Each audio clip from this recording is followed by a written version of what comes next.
Hello all welcome back to channel. இன்றைக்கி நம்ம பார்க்க போகிறது வில்லேஜ் சீரிஸ் எபிசோட் 2. எபிசோட் 1 நம்ம சேனலில் நேற்று அப்லோட் பண்ணியிருந்தோம். பார்க்காதவங்களாம் கண்டிப்பாக போய் பாருங்கள், ஓகேவா? ஸோ இன்றைக்கி நம்ம வீட்டை ரீச் பண்ணிட்டோம். எங்கள் வீடு தான் ஊர்லேயே ஃபஸ்ட்டு வீடு. எந்த பஸ் வந்தாலும் எங்கள் வீட்டுக்கிட்டே நிற்கும். அது கொஞ்சம் ஜாலியாகவும் இருக்கும், சில நேரத்தில் கொஞ்சம் பயமாகவும் இருக்கும் குழந்தைங்களாம் விளையாடும்போது.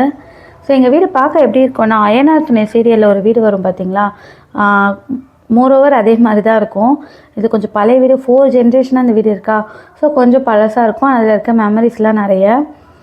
இதுதான் பூஜை ரூமு. மேலே இருக்கிறது தான் எங்கள் மாமனாரோட அப்பா அம்மா. இங்கெல்லாம் அவங்களோட பழைய ஃபோட்டோஸ்லாம் மாட்டியிருக்கோம். ஸோ இது வந்து எங்கள் வீட்டு பின்புறம் கொஞ்சம் பார்க்க க்ளீன் பண்ணிட்டா சூப்பராக இருக்கும். ரொம்ப நாள் ஆள் இல்லாததுனால கொஞ்சம் பால் அடைஞ்ச மாதிரி இருக்குது, புல்லெல்லாம் முளைச்சிட்டு. இங்கே வந்து நாய்க்குட்டி போட்டிருக்கு, க்யூட்டாக ஒரு 4 நாய்க்குட்டி இருக்குது, சூப்பராக.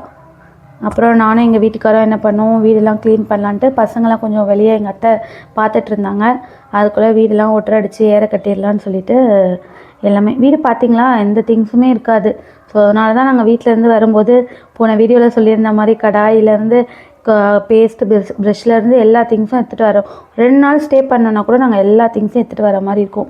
அதுவே கொஞ்சம் கஷ்டமாக இருக்கும். கடவுள் அருளால் நெக்ஸ்ட் இயர்க்குள்ளே வீடெலாம் நல்லா ரெனோவேட் பண்ணிவிட்டு கொஞ்சம் அடிக்கடி வந்து போகிற மாதிரி திங்ஸ்லாம் வாங்கி வைக்கணும். ஸோ காரில் இருக்க திங்ஸ் எல்லாம் ஏற கட்டிகிட்டு இருந்தோம். வீடெல்லாம் க்ளீன் பண்ணிட்ட பிறகு பசங்களும் உள்ளே வந்துட்டாங்க, அவங்களும் விளையாடிட்டு இருந்தாங்க. பாருங்கள், மாவு கூட அரைச்சி எடுத்துகிட்டு வந்துட்டோம். இங்கே ஒரு டிஃபன் வாங்கினோன்னா கூட ரொம்ப தூரம், ஒரு 2 கிலோமீட்டர்ஸ் ட்ராவல் பண்ணி போகிற மாதிரி இருக்குங்கிறதுக்காக மாவெல்லாம் அரைச்சி ரெடியாக கொண்டு வந்துட்டோம். அப்புறம் வீடெல்லாம் க்ளீன் பண்ணிவிட்டு அப்பாடான்னு ஒரு நல்ல டீ போட்டு குடிச்சிட்டு, போன வீடியோவில் காமிச்சிருந்தேன்னா ஐயப்பன் கோயில் எங்கள் ஊரோட ஸ்பெஷலு. ஸோ இப்போ தான் புதுசாக கட்டியிருக்காங்க. புதுசாக கட்டி கும்பாபிஷேகம் பண்ணாங்க, 1 மந்த் தான் ஆகுது. ஸோ அந்த கோயிலுக்கு போயிட்டு சூப்பராக இருந்துச்சு, வியூஸ்லாம் பார்க்க ஈசிஆரில் இருந்த மாதிரி இருந்துச்சு இந்த கோயில் பார்க்க. அப்புறம் இதாங்க ரிட்டன் வர வழி பாருங்கள். நியர்லி 7 o'clock தான் இருக்கும். ஈவினிங் 7 o'clock இவ்வளோ இருட்டாக இருந்துச்சு, லைட்ஸே இருக்காது. எங்கள் வீட்டுக்கார வேறு லைட்டை ஆஃப் பண்ணி பயம் காமிச்சிட்டு இருந்தார். பார்க்கவே த்ரில்லிங்காக இருந்துச்சு. நெக்ஸ்ட் வீடியோ பார்க்குறதுக்கு மறக்காமல் சேனலை சப்ஸ்கிரைப் பண்ணிக்கோங்க. பாய்.